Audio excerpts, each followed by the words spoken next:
Welcome to the first guest on my channel, Michael Zuber. Thank you for being here. Oh, I'm so honored to be the first recorded guest. I know you've done tons of live streams, but now we're getting into recording content and posting later. So I'm happy to be the first one.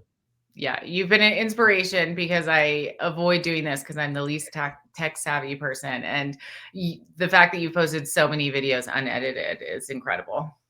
Yeah, I think there's something valuable in it. I actually think as AI comes around more and more, people are going to appreciate the unedited, the unperfect, the dogs barking, cars honking part of this. So at least that's what I'm telling myself. That just is my excuse for not editing, but I think it's going to happen. Well, and I feel like that's the way that people are going to know that something's real or not. Like the more it is like that couldn't be edited. It's not polished at all. It's only possibly real. Yeah, I think that's the world we're headed to for sure. Yes. Yeah, and that's why I like the lives too. Easy. Yes. People know it's real. Yeah. So I want to jump into your strategy. Mm-hmm. Because a lot of the feedback that I heard at the conference was about getting into like the nitty gritty of how does somebody find something in today's market? Yep. And so what would you say to somebody who's starting out or has gotten one property, but the market has changed since they got it? How do they find that property today? So, when I hear these questions, and you're absolutely right, I hear these all the time. Frankly, I've heard them for 20 years. I want to just go through this in kind of baby steps so there's no miscommunication. First and foremost, I believe all real estate investing, you make your money when you buy, not when you sell. So I believe all of us should do everything we can to buy good or great deals. I believe most new investors rush in. They don't do the work. Best case, they buy average, and quite frankly, most of them buy bad deals. So we're going to start there. I believe everybody needs to have a buy box. A buy box is paramount. It's focus. It's permission to ignore. And the reason I say this is because, again, in my story way back in 2001, I had to choose a city that I never lived in. I didn't know anyone, and I had no history, right? I drove through it once as a teenager on the way to a Yosemite National Park. It was Fresno, California. Why did I have to choose Fresno? Well, I spent a year looking for cash flow in the Bay Area, and it doesn't exist. It didn't exist in the year 2000. It doesn't exist in 2026. So again, live where you want, invest where the numbers make sense. So I chose Fresno. At the time, it was near the 1% rule. I didn't know what that meant, but those were the factual statements. But again, Fresno back then had 600,000 people in it.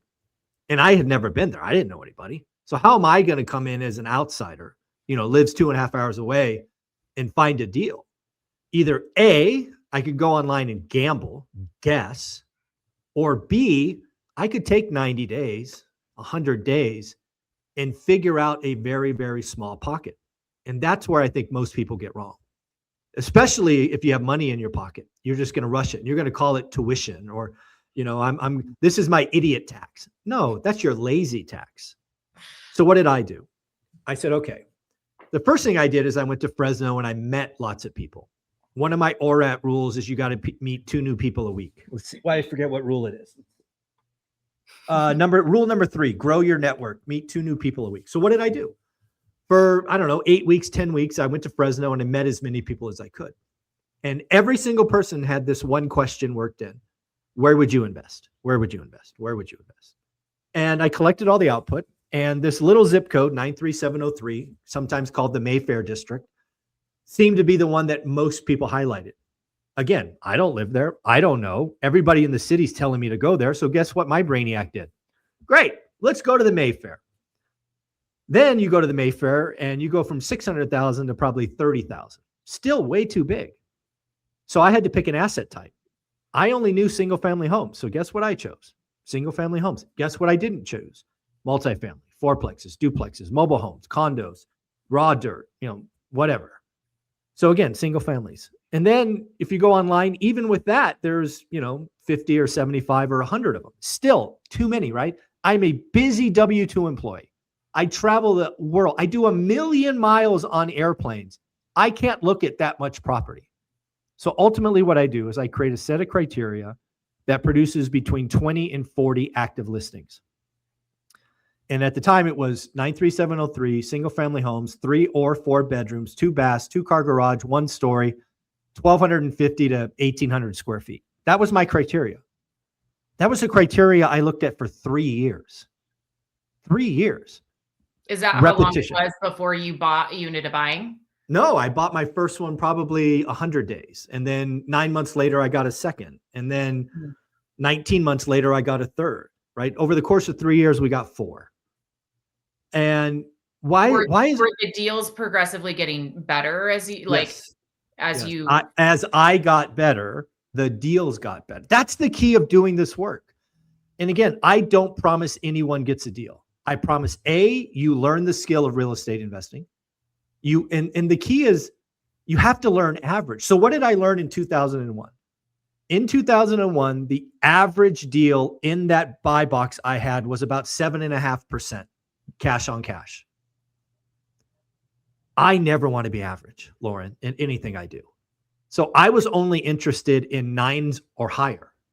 Mm-hmm. And that's where the magic happens, right? So as long as you're willing to do the work, understand average, your only job is to write good or great offers. And back then it was 9% or higher, sometimes 10, sometimes 11. And again, I mean, there were sometimes I had to write 100 offers before I got a deal. That's just part of the process. So what I would tell people in the beginning, it's not about a deal. It's about writing great offers, because that's the only thing you can control, especially in a market with high prices and high rates. Mm-hmm. All you can do is write the deals. All you could do is follow up. And that's the other thing I don't think people realize. It's always hard. Mm-hmm. I would tell you 80%, maybe 75% of my deals, I was in second place. And for whatever reason, the first one fell out and I scooped it before it got back on the internet. It takes work. That's what people don't understand, is it always takes work. And, I think some people expect it to be easy, and getting wealthy is not easy. It takes discipline, delayed gratification. It takes a decade. But yeah, I would tell people in today's world, just do the work. And at the end of 90 days, Lauren, you should be able to answer one question. What is an average deal in my buy box? And that average deal might be -5, -10, 2%. And I don't know what it'll be. It's for everybody to find out.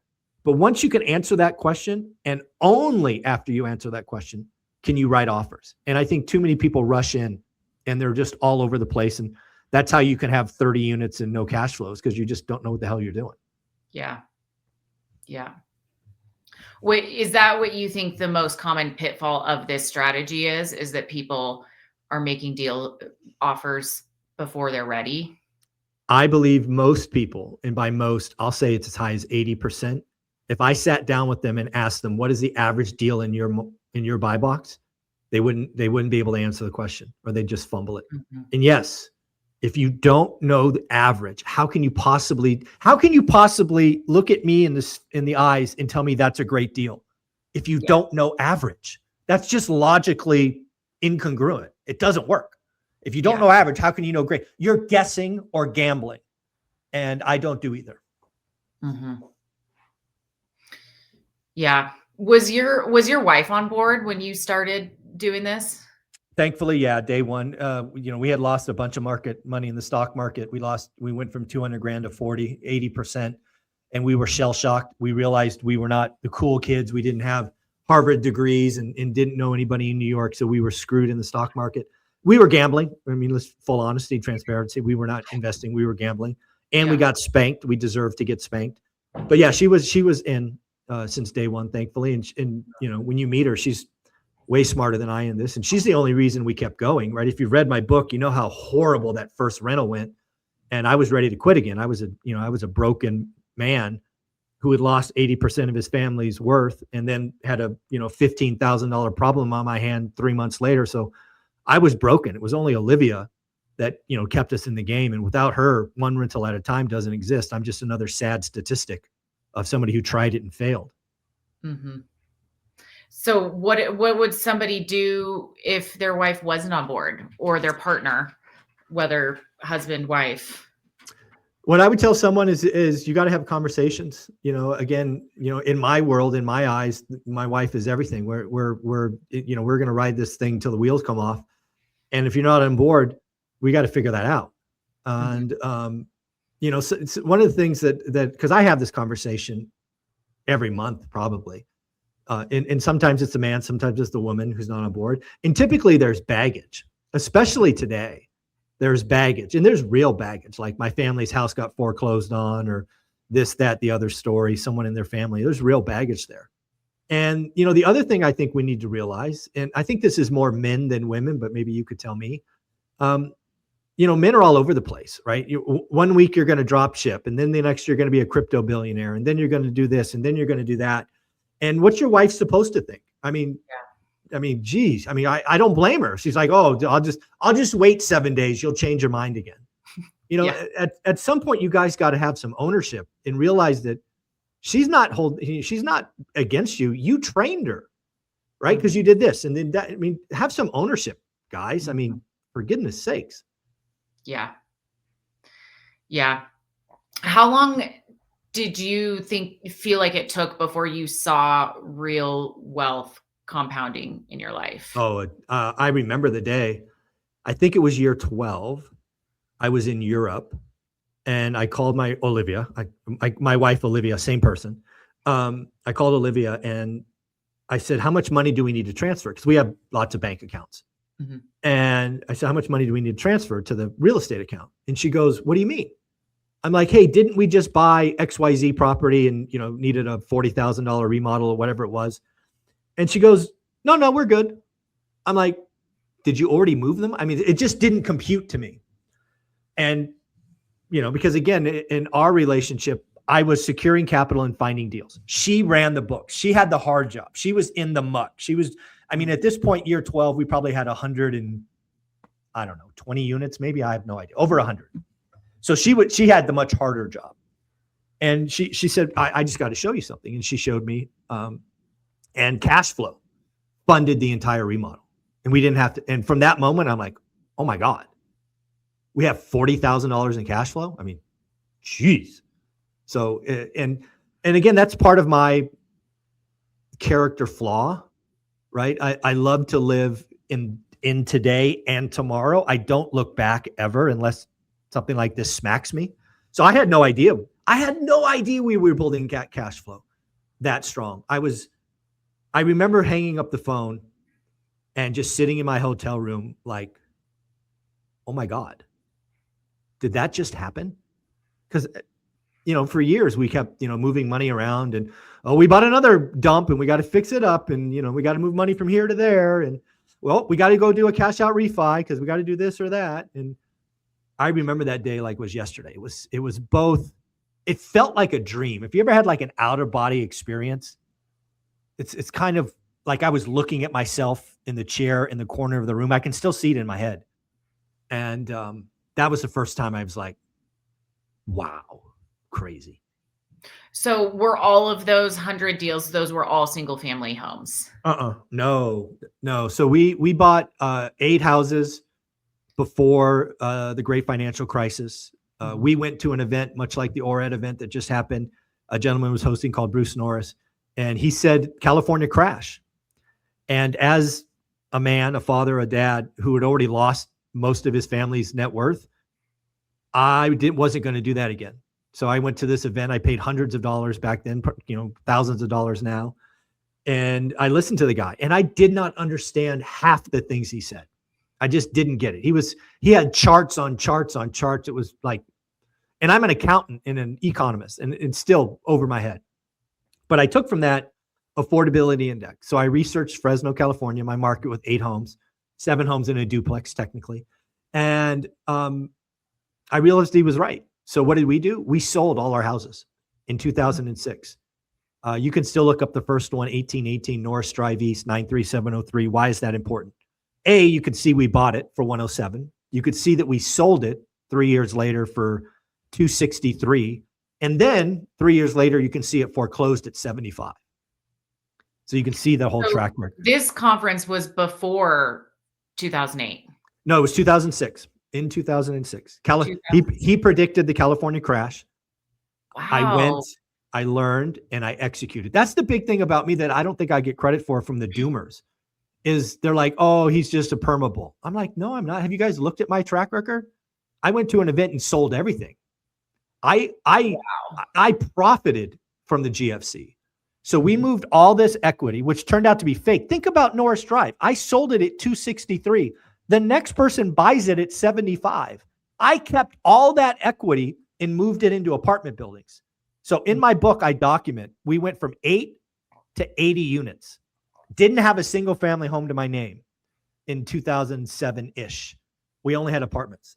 So I would say our portfolio, back to the Europe story, was probably 75-25 multis versus singles at that point. And did you stay in Fresno, or you? Yeah. Still to this day, we have something in New York, something in Arizona, but these are more family commitments that we've made through the years. But no, 99% of our stuff is in California. So you sold all your single family homes, moved into, used that leveraged into apartments. Yeah, 5s, 13s, 10s, 18s, right? Yeah. Yep. Knowing that this financial crisis was coming. I wish I could say that. That would be a lie. I did not know. I thought, again, I've said this on record, I could have saw a 10 or 20% crash, but that was enough for me to go, I'm out of, like, I don't want to get hurt by that. I had no idea. Because again, Norris Drive, 263 to 75. That is a 70% crash. I had no idea it would be that bad. No idea. I'm not sitting here saying that I'm, I deserve a movie. I did not see it coming. I saw 10, maybe 20% at the craziest. It went down 70% in my market. I would not be retired today if I didn't make those moves. And again, in real estate, sometimes you got to know the cycle's turning and get out of the way. Mm-hmm.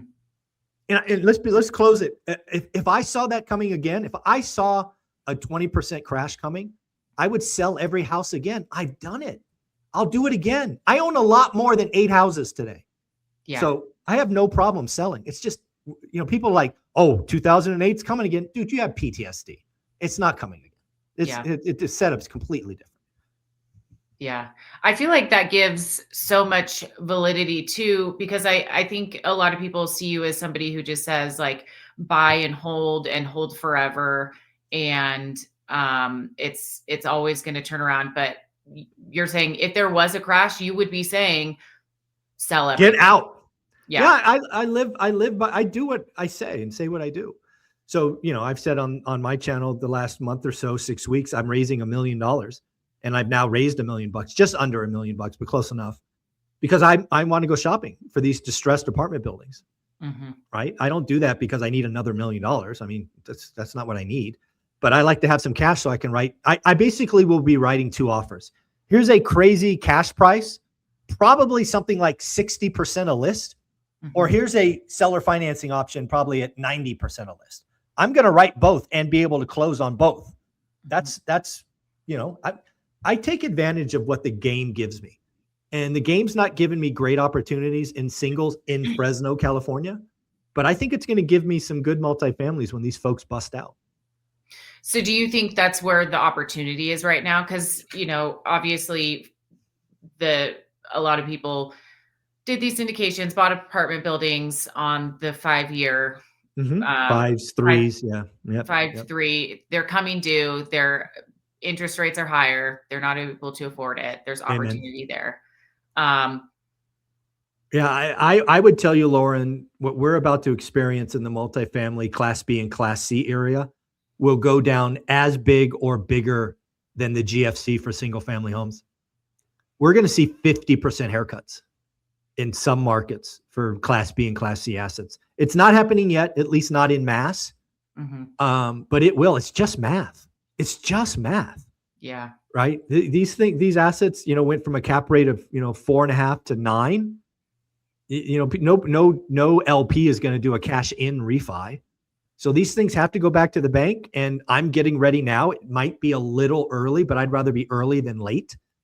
And I think there's tremendous opportunity coming in Class B and Class C. That said, is it the only opportunity? Of course not. Every market is different.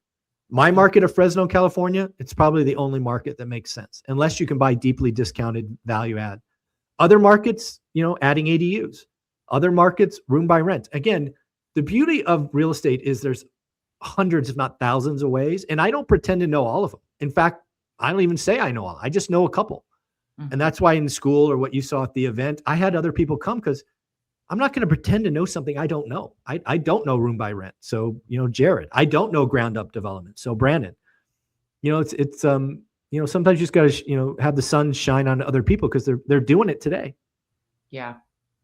Yeah. It's interesting. This conversation is making me think a little bit, because I'm doing my 1031 right now.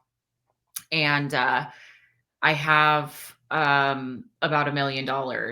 And there was a part of me that was like, okay, I really want this 1031 to be successful, but it is challenging, because you have 45 days. You have a clock. Yeah. Once you're in it, 45 to identify and 180 to close, something like that. Yes. And so, and if you identify and you don't end up closing, that money is tied up for that entire 180 days. Absolutely. So I really don't want that to happen. The clock is ticking, and I did an inspection last week on a multifamily, and it is not at all what, it was an off-market deal, and my agent, who is awesome, she's great. And she helped these other investors buy it. And she was like, it's turnkey. It's beautifully renovated. And I wanted something that was newly renovated, that I don't have to put time or energy into. Right. And upon inspection, it's not that at all. And so I'm like, oh, I'm probably going to fail. And it's reframing the way that I'm seeing that, because I'm like, well, that might be the best thing that could possibly happen, because timing is a lot of what. Yeah, there are worse things than paying taxes. I think a lot of people sometimes optimize for taxes, and that hurts them long term. Mm-hmm.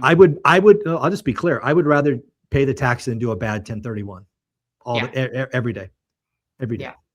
Well, and then you're stuck with it. Like, you're supposed to hold for at least 2 years. Right. So you can't just turn around and sell it if you got a bad deal. Yeah. No, again, sometimes the best deal is the one you don't do. Mm-hmm. Yeah. Mm-hmm. And again, I mean, I know your story just a little bit. There's probably worse things than you having, 800 grand liquid that you can get creative with. You keep 200 grand for taxes. I think Lauren's going to have some special. I think you would be a lot more dangerous, and I mean that as a positive compliment, not a negative. Looking at an 800K pile over the next 12 months than a shitty 1031 that you're locked in for 2 years. Yeah. It's great to have these problems, and any moment where I start to feel stress, I'm like, stress over what? You're looking at $1 million versus 800,000. Like that, in my wildest dreams, exactly. I had $800,000. Good for you. That is, I'm very happy to hear that. You're going to be really successful at this if you keep that level-headedness. Yes. Thank you. Have you dealt with this stress? Because I'm sure you obviously lost money gambling in the stock market. And then to go into real estate after that, most people, that would have taken them out, and they never would have invested in anything. They would have become a squirrel saver. Yeah. How do you handle the stress that allows you to keep moving through? I think there's a couple of things. Sometimes you got to know the person's origin story to really get how they click. And my origin story is growing up in a very financially stressful household where, if there was money, everybody was happy. And if there was no money, dad was pissed, and dad was pissed a lot. So I've always been, I shouldn't say always, I was driven by money solely since the age of 10 or 11 until I was probably 40. It was like the only thing. And I mean, the only thing to a unhealthy extent. I had 2-3 jobs. I worked every day except Christmas for a decade, right? Just stupid levels of chasing money. And that's unhealthy, but that's who I was. And then, you turn $7 grand into 200 grand and see that vanish overnight.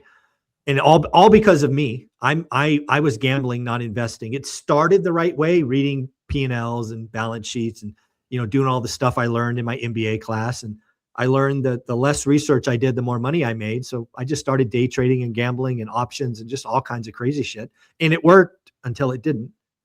And, then the mission became, and this is really the answer, is I don't have big goals. Like I never thought I would be a millionaire. I mean, we just want to be real. Being a millionaire was unconscionable for me. And I don't think I knew any millionaires growing up, right? The fact that I had 10 grand in the bank made me, an outlier in my family. We just all lived paycheck to paycheck or worse. So, my goal was simply to work until I was 65, have a 401k that I got company match for 40 years, and to own 4 houses. That was the extent of my goal. To sit here today and think I would own 1 rental at a time or that I'd have more than 4 units, I would have thought you were lying. It just wasn't the plan. All I wanted was 4. And the wife and I talked about it. Like, just get to 4. Because we were 30. We thought by the time we were 35, we could have 4. That was the big dream. And then 30 years later, we're 65 and retired. We got 4 free and clear. That was the extent of the plan. I don't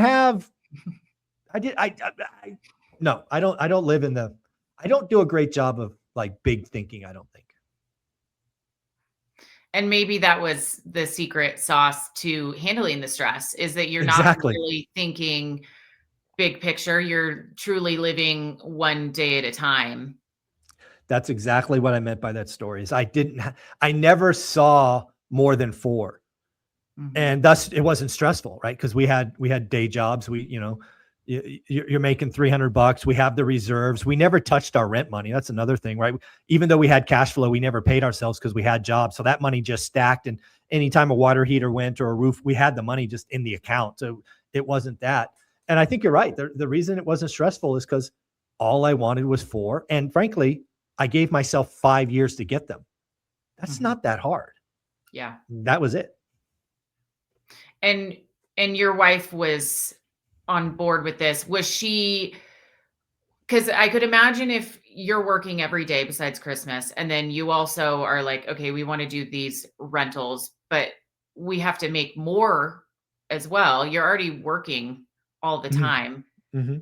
How are we going to afford to buy more rentals? Is it working overtime? Is that putting strain on the family? Like, what is that dynamic?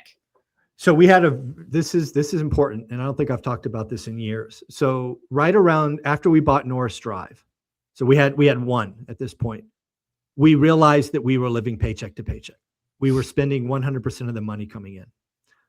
And we went on what I now call a needs analysis, right? We documented all our expenses for the month, her, I, and then together. And we went down that list and put an N or W next to every line item, every single one. And N was need and W was want. So what we did for 12 years is Olivia and I got nothing we wanted. We got everything we needed. We didn't get anything we wanted. Teresa, our daughter, got everything she needed and, quite frankly, most of what she wanted. Mm-hmm. But how does that story end? We went from spending 100% of our income to 50%. That's how we had money left over. We did the hard work. We sacrificed for 12 years. One of the hardest days I had in my life, Lauren, was right around year 11 or 12. I was coming back from a housewarming party of somebody who reported to me, right? So when you have a job, you have employees that report to you. So one of my employees had a nicer house in a nicer city with nicer cars, with a backyard, like all these things my family didn't have. And we'd been grinding for 11 or 12 years. And I could not physically drive home without pulling over and crying, not crying, like bawling. And Olivia thinks I'm having a nervous breakdown. And I tell her, I don't know. I'm like, I don't know what's happening. I have no idea why I'm crying like this. So we switch seats. She drives us home. And it turns out that I felt like a failure. I had taken my family on this 12-year sacrifice, Olivia and I, like Olivia, we still live in the same freaking condo that we had at 99, bought in 1999. It still had those white subway tiles because we couldn't afford anything else. And now I just got back from this, somebody who reported to me, he's got the big house with the big yard and the pool and all this stuff. And I felt like an utter failure. And then Olivia, to her credit, after my sorry ass stops crying, shows me our financials. Because again, that was her job. I did not live in that. And, for the first time I realized, with concrete numbers, we were multimillionaires and we had all this cash flow. But again, as somebody, who lives for today and maybe tomorrow, that's kind of like I'm comfortable in the mud. I didn't get that. So I literally felt like a failure because I'd asked my family to sacrifice for 10 or 12 years. Thankfully, it paid off, and now we can do whatever we want when we want to the craziest level. But it's hard, and people don't get that. It's always hard. Yeah. I love that story because it's like, 10, 12 years in, you're still feeling like that. You're still looking at your neighbors going, oh, they just got a brand new car. And it is, in today's day and age, I feel like that is the hardest part because social media, you're looking around, it looks like everybody else is winning. Exactly. Yeah, you're right. It's the game doesn't change. The wealth formula is only 3 steps: create disposable income or discretionary. And you do that by cutting expenses or raising income or both. You become an elite investor at something, a buy box, whatever that is for you. And then you got to do it for a decade. That strategy has worked for 100 years, and it will work for the next 100 years. Most people don't want to sacrifice. Most people won't do something for a decade, but it works.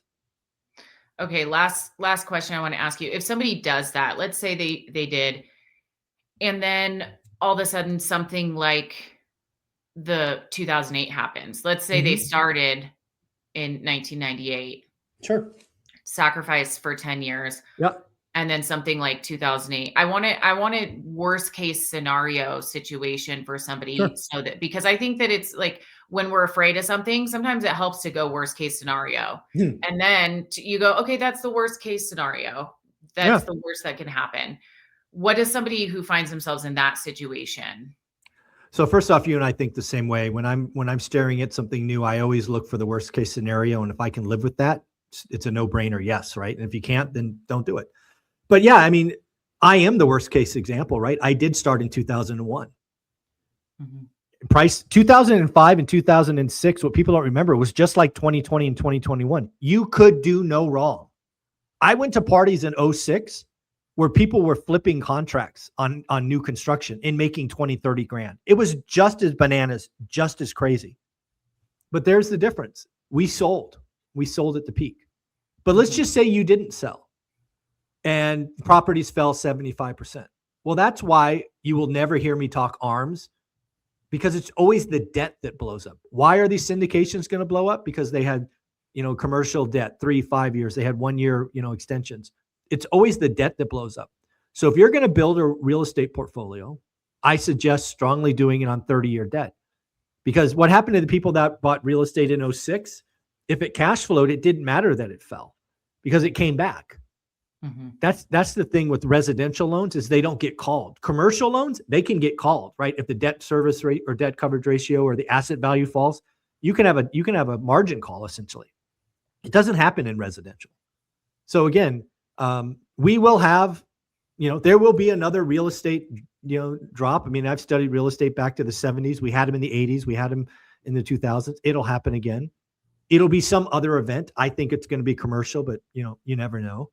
But yeah, as long as your debt is set right, you're just delayed. The worst case scenario won't hurt you. Like I wouldn't have lost any of my houses.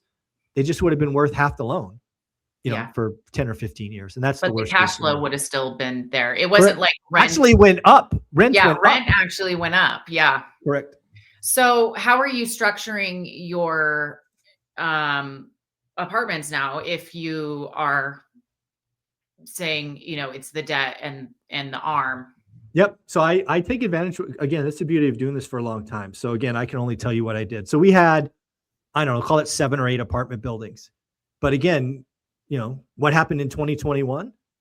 Well, there's a gentleman on my channel named Stephen Dow from Velocity Mortgage, and they allowed us to get 399 30-year fixed rate debt on our apartments. So what did I do? I did 7 or 8, rate and term refis. So all my apartments are now on 30-year fixed rate paper. So I have no variable debt. Again, it's just taking what the market gives you. Yeah. And keeping abreast, keeping in the game so that when those opportunities arise. Yep. And today, what's happening is I'm taking cash out of assets that I own free and clear because I want to be able to write, crazy, ridiculous offers cash only. Mm-hmm. And as long as you stay in, that's the beauty is even if you don't have money, you got to stay engaged. You got to watch your market because you just never know when something will come across you. That's the one thing I would tell people. If, you just got a deal and you stop looking, mistake. You got to keep abreast. Otherwise, you're going to be 90 days late next time. Yeah. Yeah. Well, thank you so much. This has been inspiring, to say the least, for me in my situation personally. So I hope other people get a lot out of it, but it certainly has changed the way that I'm thinking about what I'm doing right now in this very moment, in this market, and the opportunities that are coming very cool. up. So, very cool. Well, thank you for the opportunity. Thank you for letting me be first, and much success. You're doing a great job. Thank you.